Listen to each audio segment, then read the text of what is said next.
খুদা, বাঁচাও আমাকে। কোনো রকম উঠে ছুটতে লাগলো।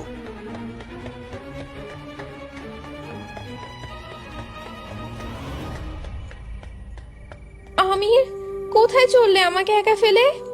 আমাকেও নিয়ে চলো তোমার সাথে, না হলে এই ডাকিনী আমাকে মেরে ফেলবে। পিছন দিকে তাকিয়ে দেখলো রেশমি দাঁড়িয়ে। রেশমি, রেশমি। পরক্ষণেই মনে পড়ল এটা ওই ডাকিনীর মায়া। না না, এটা রেশমি নয়, নিশ্চয়ই সেই ডাকিনী। আমির প্রাণপণ ছুটতে লাগলো। ডাকিনীটাও তার পিছন পিছন ছুটে আসছে। কতদূর যাবি? তোকে আজ শেষ করবই, তারপর আমার সাথী করে নেব। আমির ছুটতে ছুটতে হাঁপিয়ে উঠেছে। কোন দিকে যাচ্ছে সে নিজেও জানে না। হঠাৎ সামনে একটা ভাঙা বাড়ি দেখতে পেল। সে কোনো রকমে তার পিছনে গিয়ে লুকিয়ে পড়ল। একসময় সেই ভয়ঙ্কর ডাকিনীটাও সেখানে এসে উপস্থিত হলো। হ্যাঁ, আমি জানি তুই এখানেই কোথাও লুকিয়ে আছিস।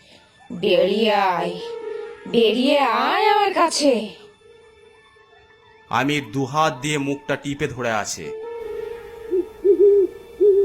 হঠাৎ ডাকিনীটা হাওয়ার গতিতে আমিরের সামনে চলে আসে।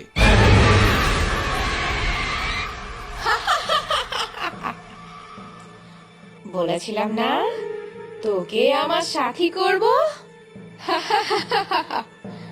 কেউ আমার হাত থেকে তোকে বাঁচাতে পারবে না।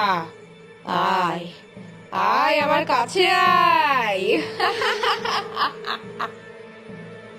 ভয়ে আমিরের গলা শুকিয়ে গেছে, থরথর করে কাঁপছে। ডাকিনীটা তার একটা হাত দিয়ে আমিরের গলাটা টিপে ধরল। আহ আহ, ছেড়ে দাও, ছেড়ে দাও আমাকে, আমি মরতে চাই না।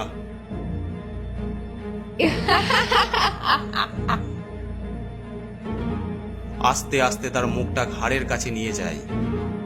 আর ঠিক সেই সময় ফজরের আজান ভেসে আসে।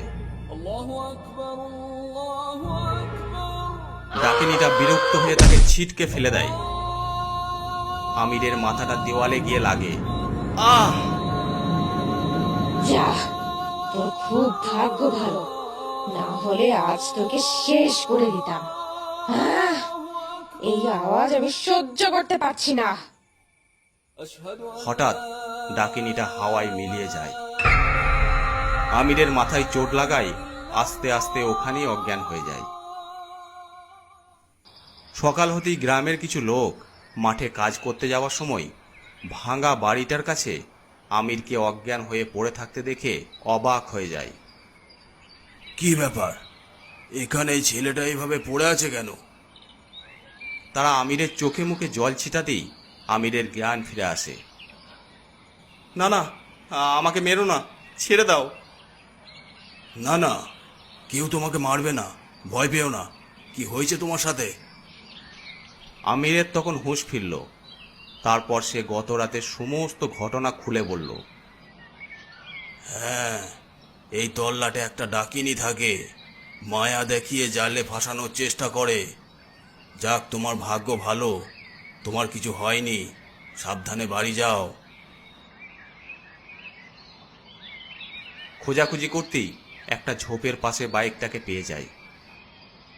তারপর আমির সেই বাইক নিয়ে দ্রুত বাড়ির উদ্দেশ্যে রওনা দেয়।